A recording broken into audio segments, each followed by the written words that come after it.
Hello and welcome to Furious Driving, and this time on Furious Driving I've headed all the way to Stockholm in the north of Sweden because I'm doing a road trip rescue with this Jaguar which hasn't moved in 5 years because my friend Adam from Living with a Classic has just bought this car from his friend Daniel, and we've just got to road trip it back to his house in Gothenburg, which is 600 kilometers, 400 miles, about a 6-hour drive. That's not difficult, you might say, except it hasn't moved in 5 years. And what's the little mechanical problem? The diff is really bad. It apparently doesn't work. It's been parked 5 years because the differential was about to explode.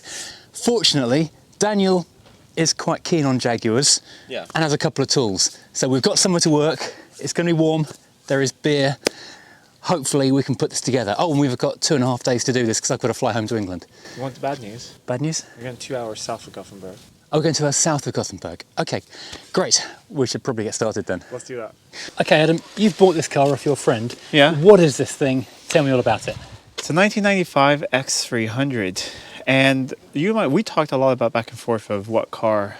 This all started in a pub, and I prefer Rustival. Yeah. And now it's 30 years of X300, so it's starting to be a classic. Mm-hmm. So why not? Let's try and resurrect it. It's been sitting for 5 years. Mm-hmm. Moved from time to time, but not on the road. So I think a year ago it did fire up, but now it's been sitting. So I think let's grab a battery. So it should fire up. We'll check some fluids. Okay, so it fired up about a year ago, but it's been sat here for 5 years, and it was parked because of the noisy differential that got louder and louder. Louder and louder. And we do have a parts car. Okay, this is important. We should say this at this point. We're not just buying a new differential off the shelf that's going to turn up in the delivery van. No, it's £2,500 for a new diff. 2.5 grand for a diff? Yeah. So we're not buying one. I built one, yeah. So we're after the one that's underneath there at the moment. Yeah. So, yeah, but that's going to be difficult to get to because this is quite rusty, this car. So we stopped on the way to buy saw blades. Because this one we can remove the fun way. And this is the carnival of car stuff. Yeah, we'll pick up some saw blades and some other things that we'll need. Because if you're going to restore a car, you need violence. This place really does have everything. So we're getting saw blades, sometimes need to lubricate the fuel pump. Do they sell consumables here, like oil filters and everything? Okay. Yeah. Crikey. So I was looking at water filters and microwaves, and now we've got exhaust pipes and... Yeah, and we have the horse things. Oh, so we have, yes. Yeah, so there's different things. Yeah. If I wanted the actual horse, could I buy that? Fortunately not. But that'd be fun. We can put that on the roof. That would be awesome. Yeah. That would be a great bonnet mascot. This place literally does have everything. It does. It's a one-stop shop for everything. You said we were going to get something to cut through the floor. That is possibly overkill. It might be, but the parts car is really rusty. So the reason we're here is because the parts car is going to give us its differential, but the easiest way to do that is just go through the floor. And so we're getting some pretty hardcore saw blades, but it is actually a national holiday here in Sweden today, so we've got no choice but to come here because this is the only place that's open to buy stuff. Oh, that's a good pry bar. Oh wow, that is awesome actually. That's pretty much everything here. It really is. I'm really disappointed I'm flying back, not driving back, because I could fill a boot with so many of these tools, which are really, really good value. This is literally like nothing else I've seen in a UK car store. This is all just car paint. Not just your usual Halfords range of Ford and Vauxhall colours. Marine varnish. Of course. Rust proofing. Yeah, I guess that's quite a big thing here. Yeah. Something we actually do here. Yeah. And here, I mean, if you have a common car, you can get your paint codes and stuff here. And it's actually good quality stuff. Yeah. Like, I use a lot of their primers and things, rust primers. They're great. So over here, oils, we've got car washing stuff, and then we've got so many brake discs and pads and filters. This is like Halfords used to be when it was good for getting car parts from. Looks like a GSF or a Euro car parts, but actually you go and get it yourself. Look, coil springs on the shelf, and when did you ever see that? Lower arms, doesn't have to say what the car it's going to go onto is, but there you go. Control arms, drop links. spring is just around the corner. Oh, hey! I've never seen anything like this. Like a superstore where you have car springs. The only thing that confuses me is, how do you know what car to stick it onto? I think you look at like you put in there your a code somewhere? reg number. Oh, okay. Computer and it tells you. Yeah. And like control arm. Yeah, I just saw this. Yeah. This is a beefy fella. From parts, Yeah, it's all there as well. so you can build your own stuff. Somewhere Yeah. here you have complete exhaust. Trim clips, wow. Yeah. That's a great idea. Actually, I bought one of these kits, this one, because they're really good. These fit like old British cars, the green ones. Yeah. That's such But a you handy can buy thing. even cheaper on online. Well, yeah, but being able to just pick that up and just walk away with it. Yeah. My favourite tool of all. Yeah. The best tool ever invented. They're so Put good. the light inside it. Oh, even better. Yeah. What's 84? Kroner. Like- 5 pounds. Yeah. So let's have a quick look around this thing, because it does look really nice. So we've got the full leather, we've got the nice wood, which is only slightly cracked, all the weird Jaguar little shelf of buttons. We've even got Jaguar branded phone. Let's get a battery and see what happens. So hopefully, with a new battery in it, or a battery in it, Well, it's not new, but it should work. it's a battery. That's a bolt I lost. Oh, nice. Probably about 5 years ago. Or no, last year when I took out the battery. The trouble with any car. Trouble with any Other car way gets around. parked any length of time, it Positive instantly terminal becomes a needs to be on the donor front. for other things like batteries. Everything's nice and waxed. Yep. Bit of fresh petrol, because otherwise we've got little chance of starting it, because you know new petrols like these days. It's not a bad idea to make sure we've got some oil in this car, and yep, There's there is something. literally some oil, which is And probably good enough. Any fluid in the tank, the radiator? check. Yeah. It shows on the max. There's actually says max inside there. Cool. It's a bonus. So we've got 3 of the major liquids. We're pretty much there. Okay, so oh, it's got an alarm. That's probably going to be a problem. Oh, let's see. So will this thing fire up? Otherwise, we are walking home before we've even started. All right, let's see. Fire in the hole. Oh. Crikey. There we go. Well, that was anticlimactically easy, which is, in this case, good. Because a car's been sat that long, it might have been a problem, and then that would have given us problems further down the line, but that sounds really nice. We have oil pressure in here, and I think it sounds really decent. What do you think? Sounds really smooth. So we've got a good selection of gauges. Oh yeah, got volts charging, got oil pressure. That sounds absolutely lovely. Sounds great. Oh, Can you do that again, Matt? See if we have any smoke out the back. oh, any smoke? Nothing at all. Just a Awesome. bit of condensation. Cool. I'm more excited about the phone though. Satikot, is that insert card? Yep. I think there's actually a SIM card in the armrest. Oh wow. So we could be making baller type phone calls on the way home. Buy, sell, yeah. Call my broker, yeah, live. It's so smooth. It's amazing. Yeah. Okay, before we get going, we're going to take it down the road, get a little bit of petrol in it, and just see how bad that diff actually sounds. Apparently the reason it was laid up was because it was sounding worse and worse. Daniel, who we bought it from, he had been daily driving it. He changed the diff oil when it got nasty. It stayed being nasty, so he put some thicker diff oil in it, and then put some engine oil in it, and then gave up on it and parked it. And it's been here ever since. So, yeah, let's see how bad it really is.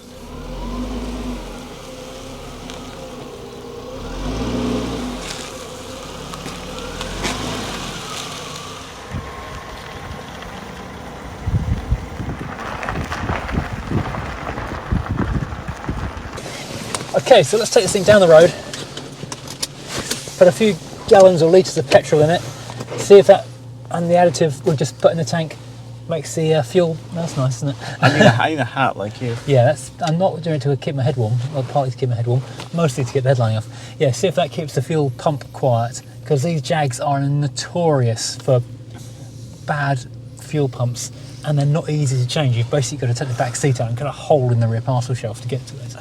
Perfect design. We're going to have to make that decision tomorrow morning, because I think tomorrow morning we can get a pump. Yeah, and it's not a roadside repair. No, is no. it? but it's getting more quiet. I can barely hear it. I mean, we have added this. It's a Swedish additive called Tree Pack, which works really well. It's a booster. It's an anti. Can you hear the diff? yeah, Oh, it's bad. hard to hear it separately from the road because we're on gravel. But yeah, it's quite noisy. Well, let's just. That might make it a few 100 miles. Really? I don't know what you're The worried about. speedo hasn't moved yet. Listen to the diff now. Wait, I'm gonna decelerate. Oh. We're doing 5 miles an hour. Oh, we've got a radio, haven't we? We can turn that up. Yeah, we're gonna check for the radio code, actually. But it might be in the glove box. I've got the phone book. Oh god, it's bad. I don't know why he stopped driving it. Yeah, this is because I asked Daniel because it would be a lot easier to do the diff change at my house. Yeah. Even though he has a lift, which is great, but I have to shout over this diff. He says you wouldn't make it. I understand why. Yeah. I have not been above 40 kilometers an hour. It is quite noisy. I will give him that. Should we just drain it for fun later? See how bad stuff See what, how comes. many bits of metal come out of it, yeah. It's worse. This is the worst diff I've ever heard. How does the car feel? Does it juddery or smooth? Or? Not juddery. Brakes are a little rusty. But yeah, that's to be expected. Yeah. But it's charging. Thermostat probably just opened. Here's against the shit. Oil pressure. This is one of those cars where it's either like it's a fake gauge, so it's either good or it's good or terrible. but showing good. I can't get a receipt. All right, that's fine. But it's only 95. But let's put in at least a little bit. Yeah. See if it quiets down the so we've got pump, some and fresh then petrol, yeah. when we get inspected, we'll go to a proper gas station.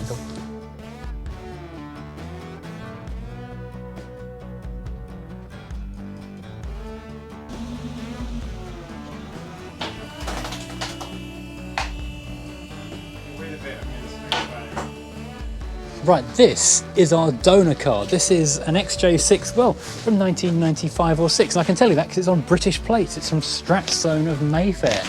It's an expensive London car, which is now wound up here in Sweden, where it's about to be cut into pieces by us needing pieces. The back bumper is off already, which makes no difference to us. The paint, my God, that lack appeal is insane. Is it open? I think it might be. It's a right-hand drive car. Who knows how it wound up here, being stripped for parts. God, there are so many fuses and wires in these things. No wonder it goes wrong so much. So yeah, what we need to be doing is attacking or reaching the differential, which is under the floor in the middle over there. The good news is it is starting to rain. Today is actually a massive heat wave in the UK, and I left with not many clothes because it was so warm. Got here, it's absolutely freezing and it's raining. So I had to borrow a bunch of warm clothes to try and stay a little bit, feeling in my fingers. And then just lift as high as you can go, and then we'll see. I mean, if you're going to fall over, I think it's better. Right, now the car is safely supported, we can have a proper look underneath and examine the area we're going to be scavenging. This here is the rear engine, the IRS of the Jaguar, the famous IRS. The bit we're going to be pilfering though is the differential in the middle. And because we don't want to be fighting 1,000 different rusted up bolts, because this thing looks like it drove here from England via the North Sea without the head of a ship, that's all going to be a pain. So we're just going to get a sawzall and rattle straight through everything we don't need, and that can just drop straight out and we can plop it in. That is the quick and the dirty way of doing this, and frankly that's all we're doing today, to get this out as fast as we can so we can get into the other car as fast as we can and get home. There's no lug nuts on it. Oh, well, there's one. Safety last. It's fine. So we're going in, trying to undo the bolts to hold the big A-frame across the bottom. Yeah. But there's some bolts here as well. Yeah, to the end ones. Yeah. You just missed the ultimate Jag nerd moment. Yeah. They're passing each other bits of underlay, and they know precisely which model of Jaguar that came out from. From an XJ6, because it's the big cutout. How could you not know that? Doesn't everyone know that? Well, it's raining. Well, Matt, have you told those you don't know that I kind of have a mostly Jag-based channel? a lot of my viewers do know who Adam is, but yeah, Living with a Classic is basically Adam and his, well, weird obsession with Jaguars, and the fact that he gave up a real job in the real world to fix old Jaguars for other people. Amazing. That's quality. Minty mint. It's lovely. Pretty much like brand new. Yeah. I can't believe these are coming out.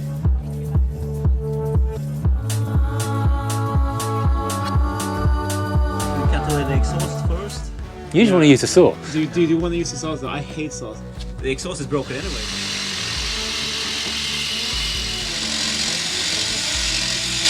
That's not the end of worrying about. That's the end of worrying about. Okay.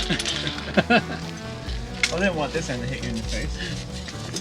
Oh, you already cut the other side? Yeah, I did the wrong one by mistake. That was that. That's why I was worried about that end. Okay, sorry. So, Adam is currently battling to get the prop shaft off, which would be an easy job normally because you can just rotate it to find the bolt you want. Unfortunately, the car is in gear, and the gear selector is, missing in action. We think it might be in the shed. The rear brakes are seized on as well, so we're going to whip the calipers off, which we need to do anyway later on. Now that's how you change a brake line. Yeah.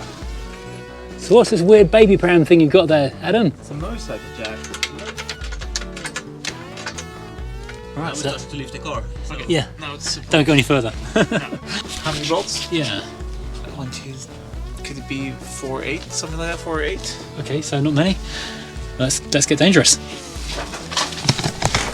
Now you know how I absolutely love my induction heater. Well, so does Daniel. Those things are fantastic. It makes every bolt a breeze. Especially having an old rusty car. Yeah, if you've got an old car like this, then this is your essential thing. Every now and then I work on a car and nothing is rusty, everything comes undone. I think this must be like what Australians feel like. Because of this, we don't want to use open heat. Have a look underneath here with a Rusty fuel filter. Yeah. Yeah, that'll be fun. No, please. The thing you have to remember to do with heated bolts and things is that once it starts turning, you don't go in with your fingers and go, oh, I'll just keep on going. Normally you would turn it back and forth, but we don't care because it just snaps off. If it snaps off, it's doing us a favour. What? That's amazing. You like my ratcheting breaker bar? That's really from cool. Lidl. The LIDL. Yeah, it's actually good. I bought it as a joke because it was like £10. Yeah, that's really useful. I've used it I've stood on it as a breaker bar, and it still works. Yeah, so, I mean, it's just surprising. This is great. I'm having a team of people. I can mostly walk around with a camera and just grin at stuff. Daniel does extra work and then passes the spanner to Adam, and I can go, oh, tell me what you're doing. Anyway, it looks like we're down to like almost the last 4 bolts really quickly. So undo the bottom bolts on the shocks, then the shocks will separate from the axle, and then we've got the big bolts on the bottom, go through those bushes, and the whole lot should more or less be free, hopefully. We're probably completely wrong about this, and there's like a dozen more we've missed. None of us have done this before, so anything could happen. I'm also wondering, is that spring connected through the car up top or just through the IRS? I'm gonna look at the pictures before. I'm going to guess it's bolted to the floor of the car. Yeah. But if it is, then it's reachable from the inside. Yeah. I hope. I think we should look inside the trunk and see if we can see the bolts. Not We bad can do idea. that and remove them. But that's not the trunk, that's behind the seats. Yeah, I reckon that's going to be one of those ones where you got to take the seatbelt out. And But the then, seat is out, so. yeah. But I'm thinking that's where the tank is. I'm actually... It must be accessible. Even Jaguar wouldn't hide the bolts to the shocks that you got to change every 100,000 miles. They would, wouldn't they? That's too easy. Yeah. A bit too easy. That worries me. We shouldn't be surprised when bolts come undone, but experience tells us that never happens. Heat and violence aren't working. We've really hit a bit of a problem here. Something's moving. The scaffold pole again.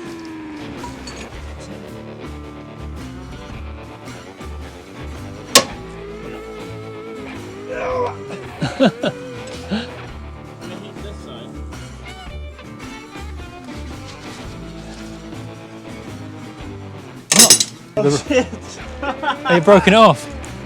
Oh no! That's an issue. That's a problem. Just for reference, this is the other bolt that just broke that breaker bar.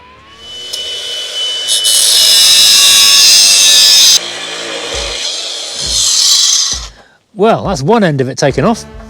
We've given up trying to undo it. We're just going to try and smash it out. This car is free.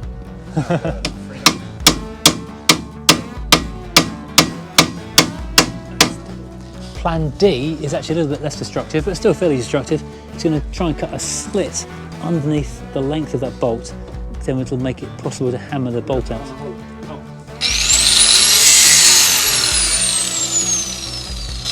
Hold on. Yeah. I think it's better if you cut it further in, because it's a sleeve in there as well.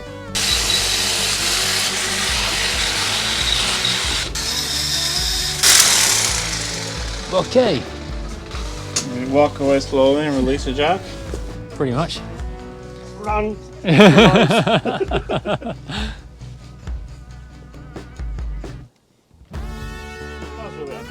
Oh. Disappointing actually. Yeah. Expecting more Spradoink. But the drive shaft is still there. Yeah. Yes. Should we do that? Yeah, might as well. Does that just come off immediately? Yeah. That's insanity. And that one's 90. But not to jinx it, that's kind of one thing. Don't stop! With Jags, they usually have like kind of good quality bolts. If the bolt didn't burn, No. Golly. So that's it free. So in theory, once we do that same on the other side, the axle can come down. There's copper stuff all the time. They don't do those at the factory, do they? No. Absolutely not. They do not care at the factory. Nope. Ready? Stop it, stop it. Why? Oh yeah, that's a good reason to stop it.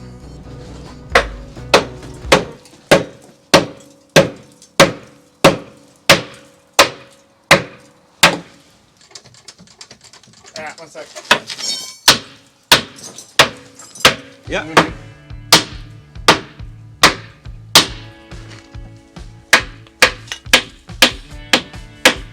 Yeah.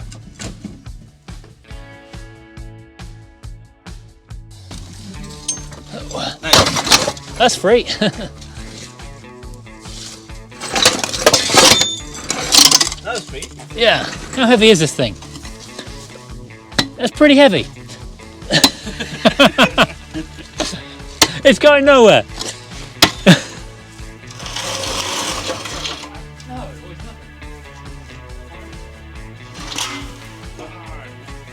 that. Feel free to play. Yeah, it's plenty to play. Look, there's no If you'd rattled that and that had been playing this right now, what would plan B have been for getting home? marketplace. Yeah, let's go and buy a Corsa. Yeah.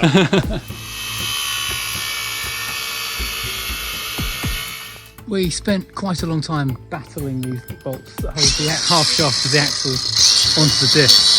We've damaged bolts, we've broken a socket, they're very, very, very stuck indeed.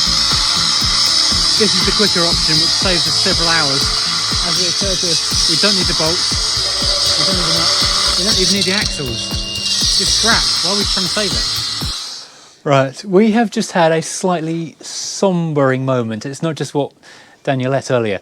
It's bad. Yeah, we were convinced We're that... kind of fucked. Yeah, that's one way of putting it. These bolts, which would not come undone, they were very, very seized, they were rounding off, they were breaking sockets. We thought the only way to get them undone is going to be to cut them off. Unfortunately, turns out, unlike the previous earlier generations of Jaguar, which we've seen before, Which we all worked on as well. you can't knock them through backwards towards the differential. There is no place to do it. We tried with this one. Like I said, on an earlier, like an XJS or an E-Type or anything, you can knock these back and replace them. Is that I always replace these when I rebuild those IRSs, but here you can't. So, we've got this slight issue that we've now cut off the bolts and we can't now bolt the other car's drive shafts, prop shafts, onto this. So we're a little bit stuffed. So tomorrow morning we'll have to get new bolts and try and fit them the other way around and get slim nuts in here and cut them off. Yeah, because currently we are a bit stuffed. Yeah. Our best option for getting home at the moment is a Peugeot 2008 on Marketplace, Or a Saab with a blown head gasket. which I prefer the idea of, to be honest. Yeah. Okay, Why would they change the design though? because they could. Yeah. We might be able, when we get the diff off, to grind something off. Maybe. But then we'll do that on the old diff Yeah. that's broken, so we can see if we might grind too much off. But tomorrow morning we're gonna head to the parts store and get bolts at least. Yeah, And a 32mm long socket because it turns out that is a 32mm socket on there.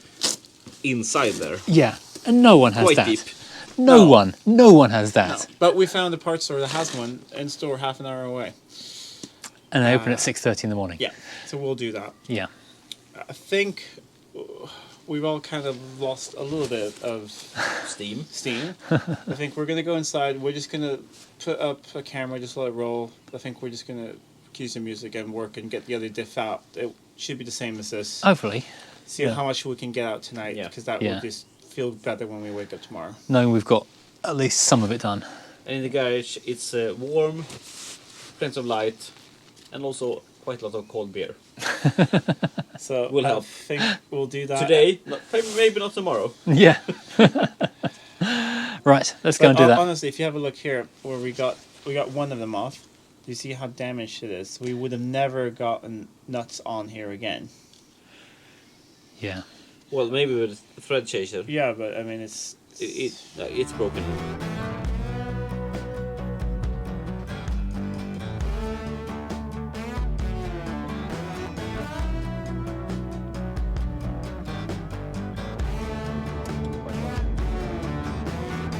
Fair one. Last night we kind of ran out of time and talent because we needed a deep 32mm socket and we needed to create some kind of bolt. And we've headed out here this morning to try and get some stuff to make today happen. We're saved. yeah. This is what we've been waiting for. This store is amazing.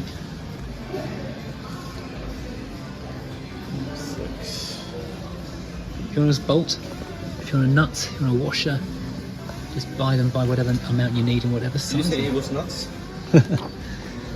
Well, that did the trick. So we're in a second amazing Swedish tool store. We've just found pick and mix nuts and bolts for exactly the right size. Yeah. Exactly. High grade and 716 and the right length and everything. Meanwhile, they got free coffee here. They did t-shirt printing. They make hydraulic hoses for you. Why have we not got places like this in England? This is absolutely incredible. So good news, we've come back from the shop, we've got the 32mm deep impact socket, which should get us access to this thing, and it doesn't quite reach. No, I think we can drill out the middle here.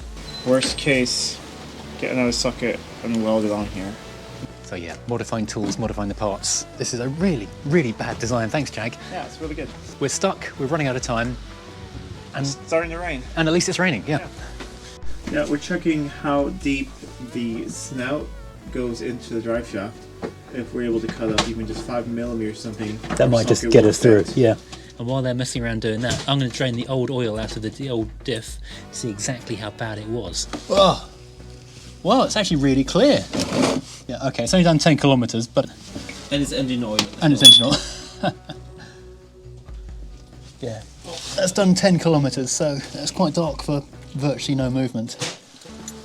Okay, what we're having to do now to make this thing work is put the 7/16 bolts we picked up in the car supermarket down the road, feed them in from the outside and bolt them up from the inside, but these bolts, or these nuts, sorry, are too fat, so we're going to have to slim them down on a bench grinder to make it all just snug up tight, and obviously cut these bolts a little bit shorter as well. So it's a lot of work thanks to some really dodgy design by Jaguar.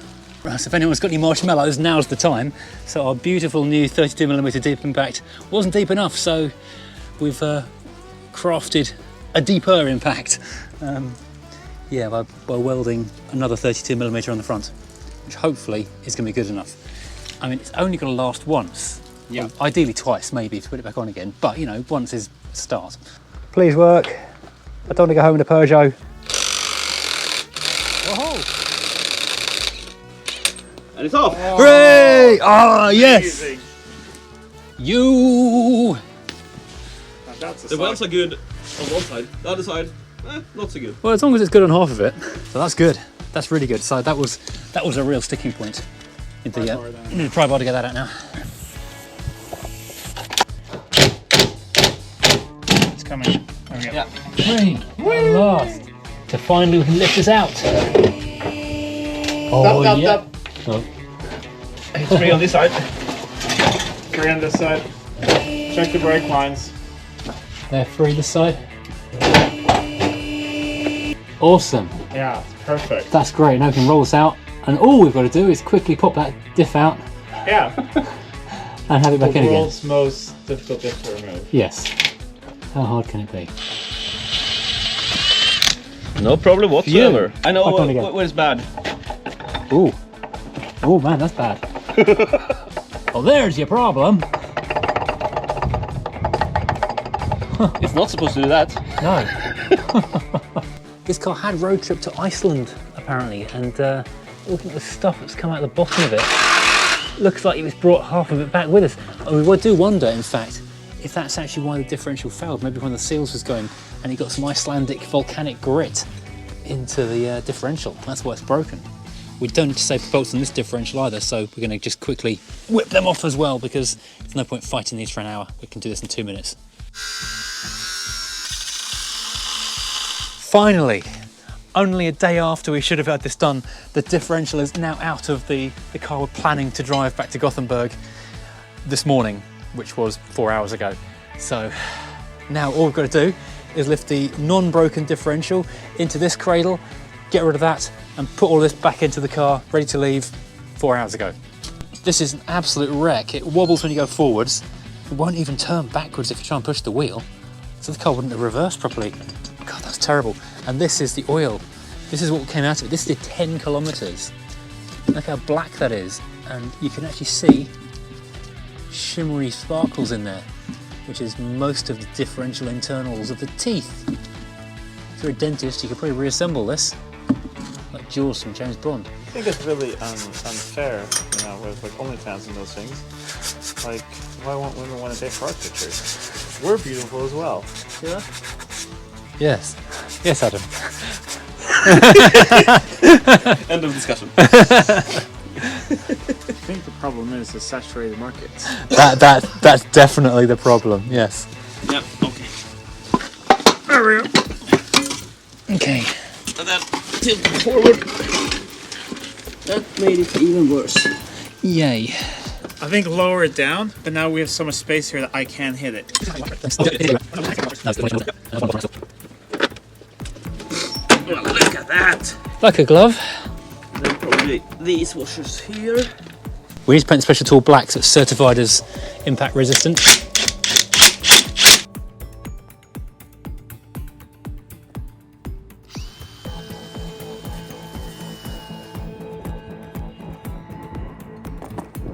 A small recess here in Yeah. the collar. Wow, that's amazing. Look at that. That clears just about, so we don't need to shave this after all, which is a massive relief. That saves us a ton of work. And if it does decide it's a bit too tight, it'll self-clearance, it's fine. So check this out. All 4 bolts are in there, all loosened up, finger tight, and the thing rotates happily. Perfect, so I'm gonna load it up with the Loctite 270, the good stuff, the green stuff. So that's going nowhere after that. That's the stuff that means I mean business and I'm not messing around. Now, in case anyone thought we'd forgotten to refill the diff, don't worry, we didn't. We have the good stuff. In case it's a limited slip diff, we fitted the limited slip diff oil.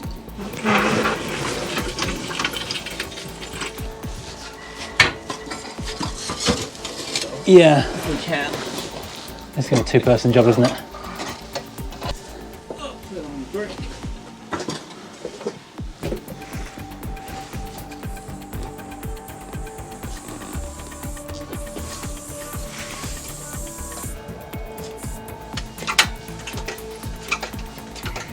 How we're looking. You need to we'll push to your side a bit. While we're all badgering away busily in the garage in the dark, I just want to say a huge thank you to Lancaster Insurance for making this trip possible, and sorry for ruining your shirt.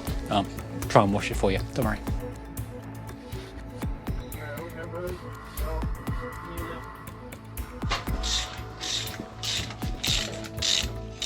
This is the last one. The last exhaust bolt. So currently grovelly under the car, and we've made it really easy for him by putting that wheel back on, which he really does appreciate. I told you not to do this side. Yeah, you kind of said do the other side, but it sounded like that side. Adam is now doing the last bolt, the last exhaust clamp, and then we can take this thing off the lift and finally drive away. It is a little bit later than we planned. Bear in mind, I thought we'd do this by this morning and be on the road and probably in a hotel about 200 or 300 miles from here by now. It does mean our plans have changed a bit. We're not going to get to experience Stockholm by night, which I thought would be quite cool. We're not going to have a nice leisurely trip. It's going to be a cannonball back tomorrow. Otherwise, things aren't going to be good. Right, so come on, Adam, hurry up. Then we can go home, or more accurately, go indoors and drink beer and then go to bed.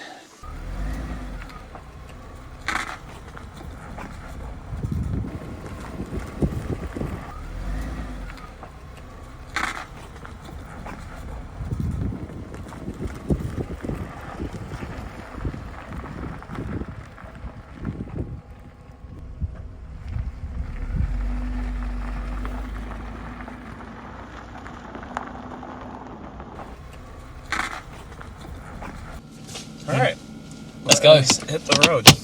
What is it? 524 kilometers. 5 hours, 45 minutes, plus breakdown time. Yeah. We're not going to need breakdown time, are we, though? No, it's a Jag. Jags never break. It is astonishingly smooth now. Let's see your temperature.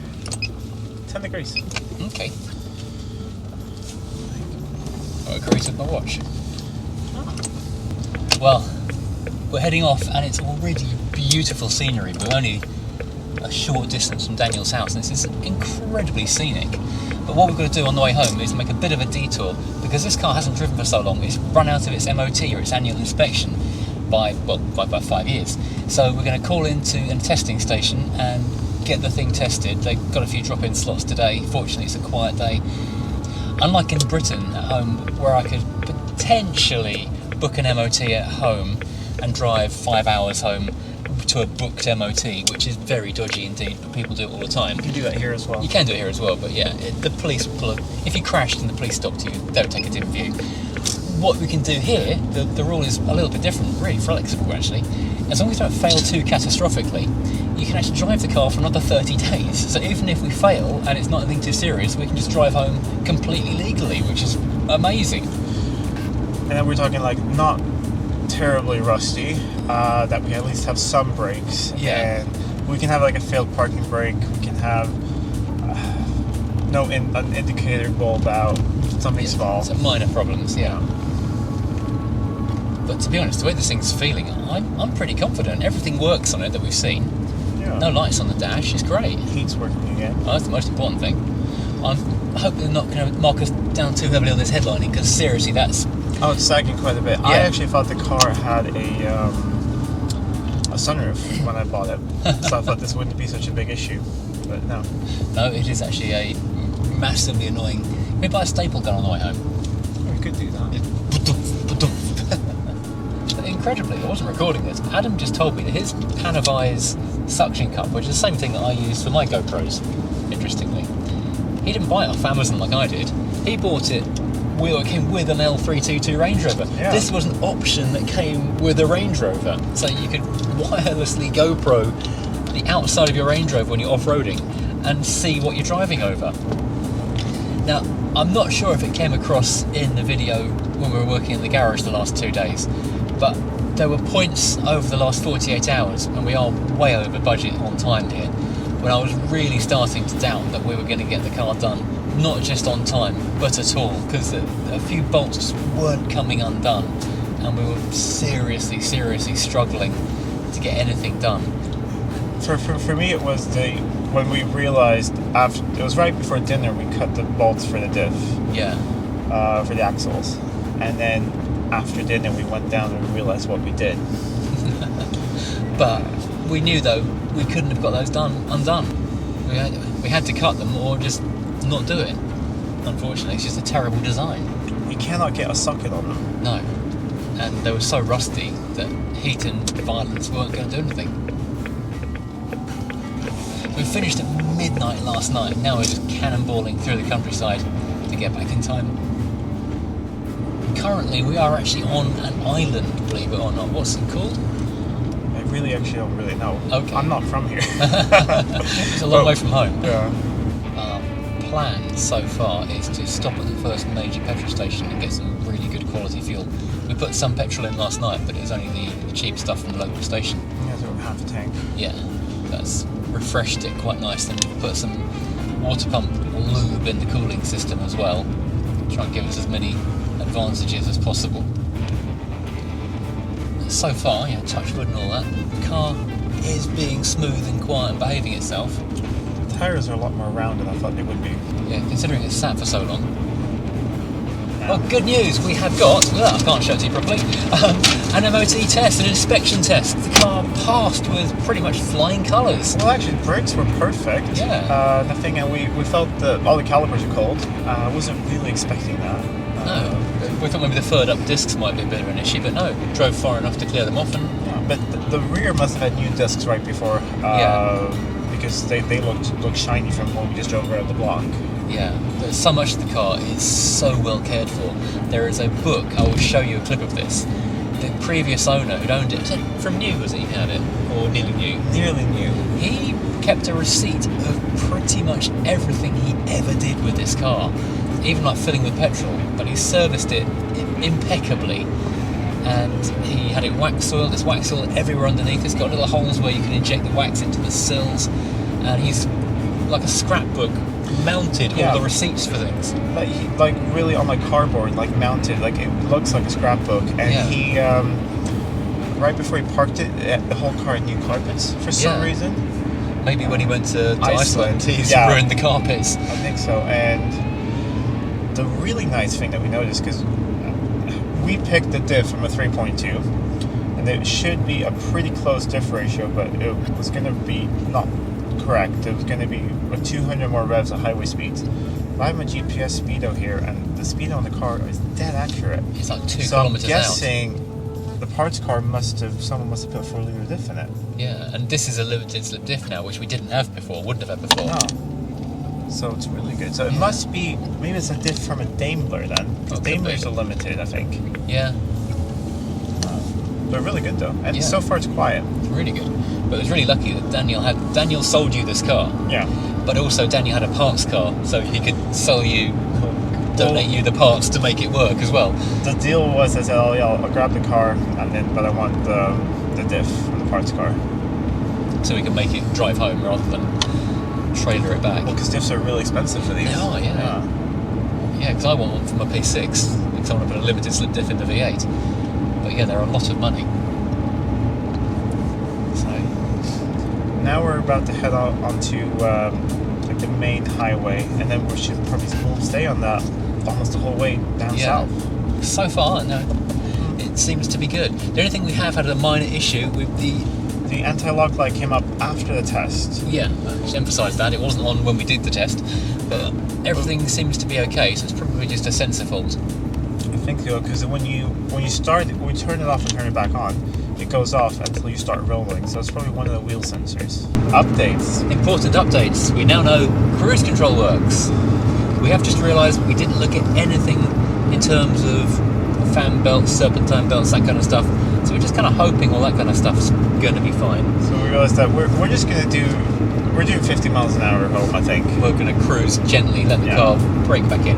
One thing that is quite apparent is that this phone plinth, this weird kind of... It's really uncomfortable. Yeah, phone mount thing is constantly bashing on your knee.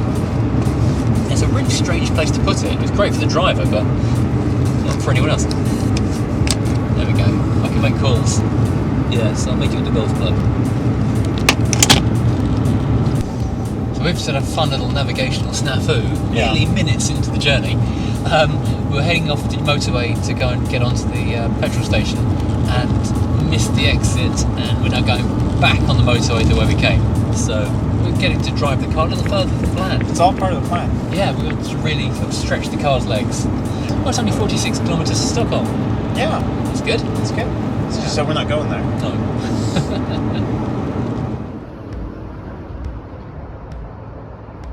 Okay, we've done our first coffee and fuel stop. How much fuel did we put in? 40 litres. Okay, and that's brimmed us. Pretty Yeah. brimmed. But slightly less than half a tank before, so That's cool. I think it's an 70, 80 litre tank. Big old tank. Oh, the Look at the Corvette Corvette. C3. This has been an amazing trip for car spotting. So much good stuff. Especially because this is like a bank holiday weekend. Yeah. So everyone is going to their summer houses, taking out their sports cars. And Taking the cool cars with them. Let's shake a hood on the thing. So I was trying to be super healthy, and I got myself a fruit smoothie to refresh on. But I didn't even go back to the car before I drank that, so I went back for a cup of coffee as well. I'm quite tired, I think, after We are really tired. 2 days of extreme wrenching.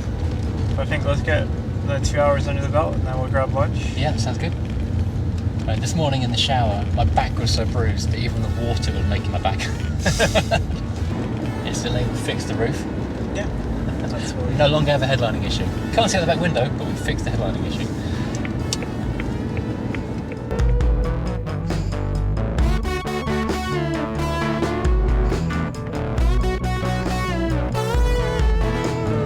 Right, so sit rep. We are now, how many hours? 2 and a bit hours into the journey. We've done about 150 kilometres, and so far, no new problems have arrived. I shouldn't say that, but we've still got the airbag, so anti-lock brake lights on.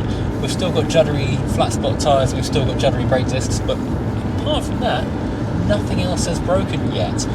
No, and the fuel gauge has actually not moved since we filled up. Which is really good. Before we were doing 30 miles to the gallon. Yeah, 30 mpg out of a 4 litre straight 6, but we are cruising at like 2,000 RPM. The Yeah, car because is- we're doing like 55 miles an hour. Yeah, because when we stopped for fuel, we noticed that where the tyres had all looked good before we set off, having put a few miles on them, there were a few little cracks starting to show in between the treads. Which is odd. It's not like it's been sitting for a long time. No, it's not like the 5 years sitting in a field. Yeah, so we're going to have to be, Adam's going to have to be changing the tyres really quickly. And the thing is, it's the left front, so that's why we don't really want to risk it, because it's not a fun one to go. No, so we're taking it slow, we're taking it steady. We're going to limit the number of burnouts and donuts we do. We'll do it like walking distance to my house. Yeah, we'll wait until we can walk back and then we'll... But should we grab lunch in like half an hour? Sounds good, yeah. Just enjoying the incredible blue sky, the Simpsons clouds. It's such a perfect day. If we do break down, at least it'll be pleasant. Also discovered you can use this as a cup holder. Super handy. And I found one thing. Remember we said the previous owner was very organized? Yes. I found a ticket here for a ferry. I think he lived in Gothenburg and took public ferry to work. And it said it was a 10-time pass. On the back of it, he's written the amount of times he's used it and where he's went. Wow. Something I am learning about Sweden is they love putting a plane on a stick. And we've seen 3 in the last 5 minutes, and apparently there's another half a dozen of them, so that's something to look out for if you're coming into this part of the world ever. Planes on sticks. Okay, we've got a bit of a problem as the car is now starting to wobble and judder and pull a wee bit, so we're going to have to pull over and... It could be the road because it's really badly grooved as well, but Yeah. we're just checking that we're not losing tire pressure or something. Yeah. It will pull to one way and then pull to the other way. For a bit. It may just be truck grooves, but yeah, he's going to slow road and have a proper look.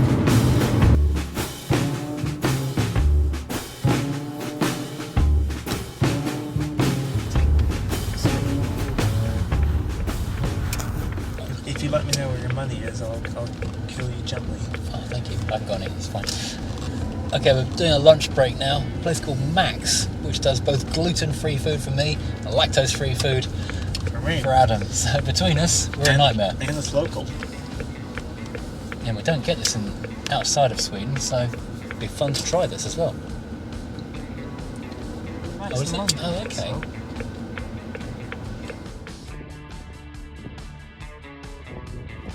So off again, and my first turn of the key.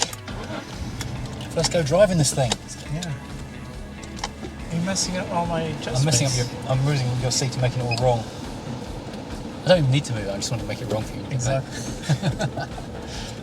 Since I've had the Mercedes with the fingertip gear shifter on the thing, whenever I drive an automatic, I try and change the gear with the windscreen wipers.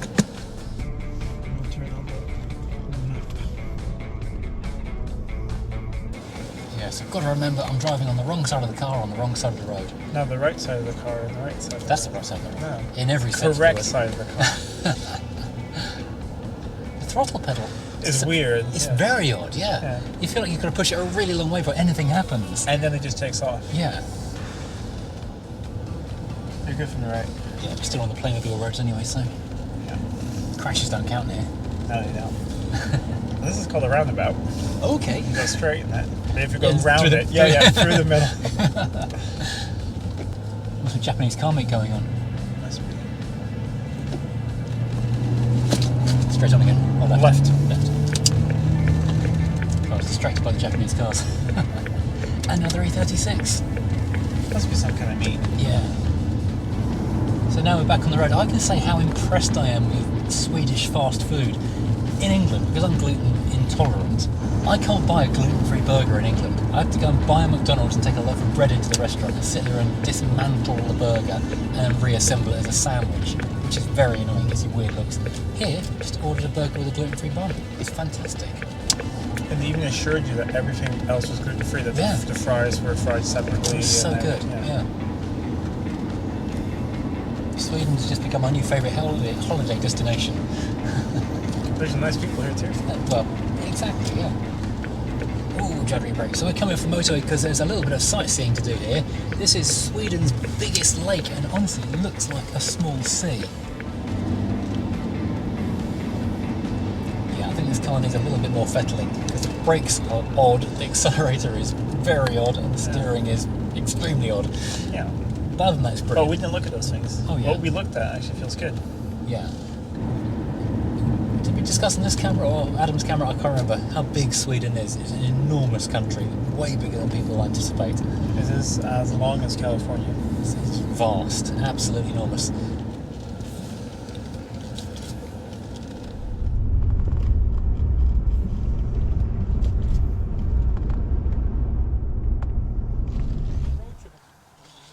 Your mic's in the car, right? Thank you for that. So road trip stuff. This is Sweden's second biggest lake. What's it called? Vättern. There's every summer there's a bike race around it. Oh, okay. So we're doing tourist stuff now. There's even a moose over there because tourists. This is my favorite petrol station in the whole country. Yeah. Because mooses? Because of the moose. And also inside it's like going back into the 80s. It's like homemade cookies and things. Oh, back on the road again. We've done tourist stuff. It's cold, so we're back in the car. We're not being tourists anymore. No, but we swapped drivers now. Yeah. It's lovely, apart from the brakes, steering. The things we haven't touched have some small issues. Yes. The steering's getting a little loose. I wonder if we have some bad steering mounts. I'll just go off and talk about it. Yeah. So Adam, having spent 2 days changing the axle on this car, why have you taken me to a place called Axles? We're in a town called Gränna, which is where they invented the candy cane. Wow, so the stripy candy canes that are synonymous with America came from here. They came from here. So we've come to this place which is very closed. There's more of these places, but we have to get home. Yeah. But you can walk in, you can watch them, they take the sugar and the heat and then just do all the stripes and things. That's kind of cool. Well, fun. So we've seen it, but we've saved our teeth. Exactly.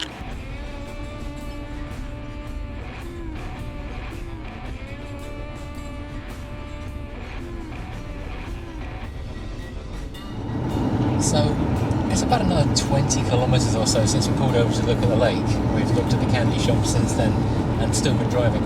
And we're now coming down a steep hill and we're still looking at the lake. That's huge. Yeah, I can barely see the other side of it. It looks like we're driving beside the sea. Okay, right now I'm sharing with you, this is the northern France part of the journey. This is the hour and a half where we don't really see or do anything. We just sit on cruise control at 85 kilometres an hour because we want to make sure the car's good, and we just keep on rolling. Nothing to see here, apart from a Toyota Camry and many Volvos. This is the part of Sweden we have a lot of like inventories, and so we're coming pretty close to like where IKEA was founded. Oh, okay. So you have a lot of that. And now here we have a Lammhult to make a lot of design and furnitures and things. So it is the entrepreneurial part of the country, and this is also a part where you have a lot of poverty and big famine. So a lot of the people that went to America to settle like the Midwest, we have Swedish accent, they all came from here. Oh, okay. Yeah. I'll tell you what else is interesting. The anti-lock brake light's gone out. Oh yeah? We've fixed the ABS, That is great. which is kind of nice. The tires are actually getting better. They're not good, but they're not good, worse. no. Well, The cracks are only there when you look at them. exactly. We're not looking at them, they're not there. It does feel a bit like you're driving an old-timey car, though. Like an old black and white movie with you. It does.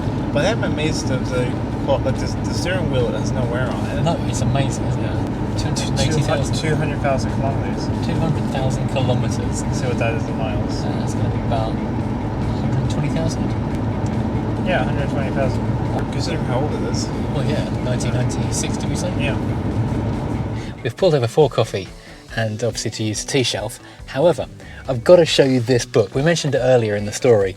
This is incredible.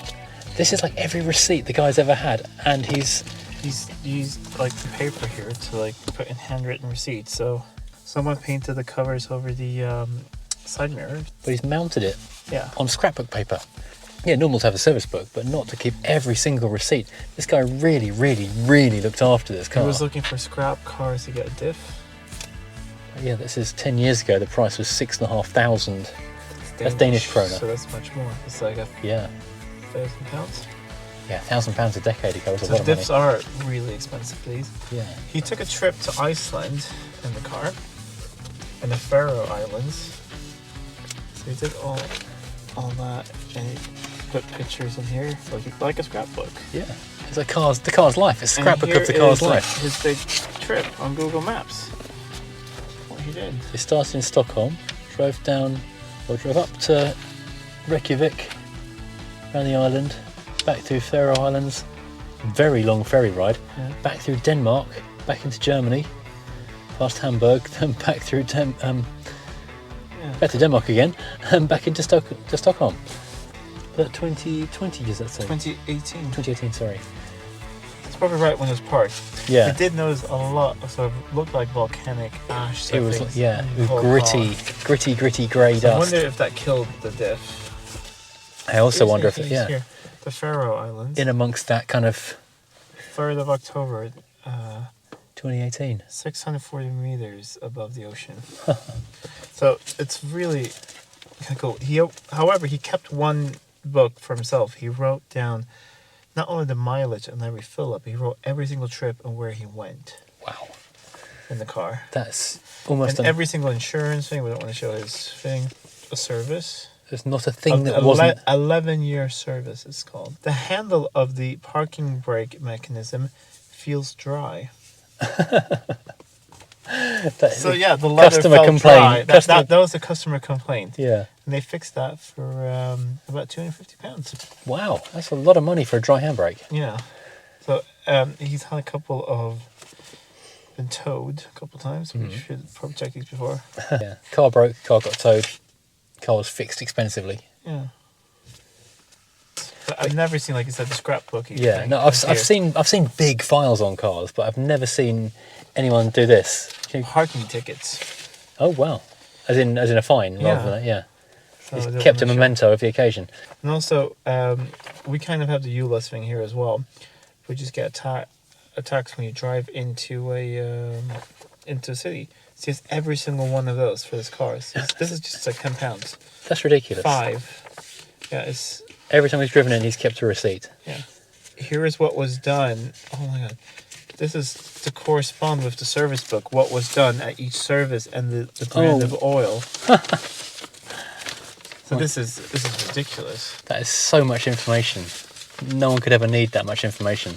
That was the one thing that gave us a bit of confidence with the car. It's been sitting for 5 years, but with all of this, It's been looked after so well. So well. It's just the question is, what has been destroyed on it by driving it around Iceland, apart from the differential? Is the suspension going to give us problems later, or you problems later on? I mean, you're coming to fix it, right? I'm not sure that's part of the contract.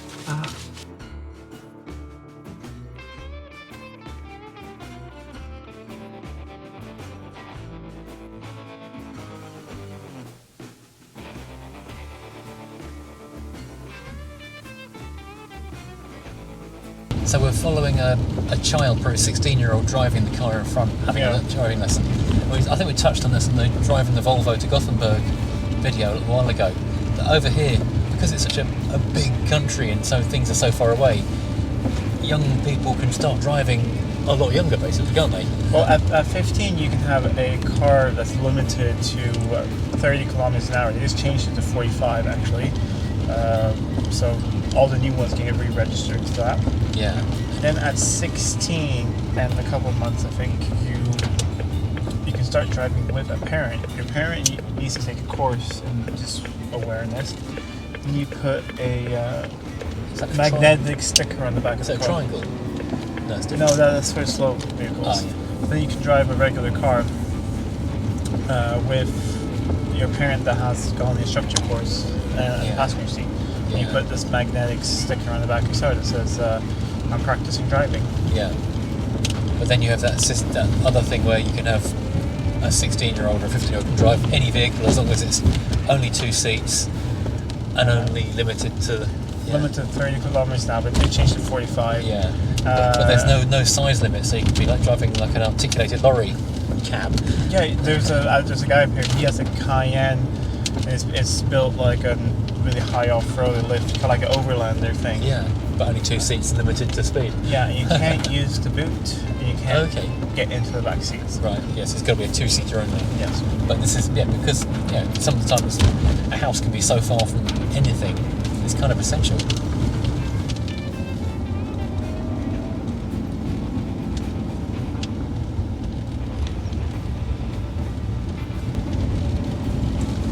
So long-time viewers of this channel may recognise this road that we're on at the moment from when we drove the Volvo to Gothenburg. This was the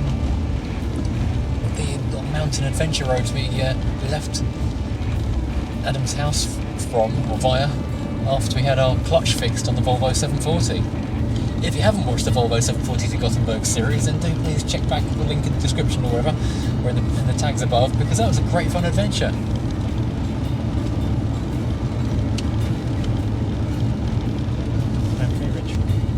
So at this point, we have basically made it. We're on Adam's road. We're at Adam's home. I'm still quite a long way from home. But we've done it. We've made it. We've survived. The car survived. It's amazing. 568.4. So we're about 570 kilometers by the time we... Yeah. This road's quite long. Yeah. 570 kilometres in a car that was dead 2 days ago. That's not bad going. So we've made it. We're back home.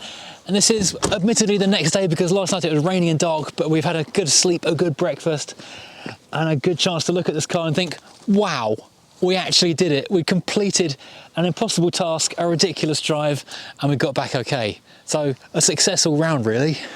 Yeah, if you think about it, 5 years doesn't sound like much, but 5 years actually is a lot. For a car to sit untouched under a tree for that long. Didn't touch the brakes. No. I mean, the judder in the front, that was there when it was parked. Yeah. I mean, So it's basically bad when it was parked, and nothing much has got worse now. In fact, it got better on the way. It needed to be used, and it's just getting better and better. So you're going to use this a bit now?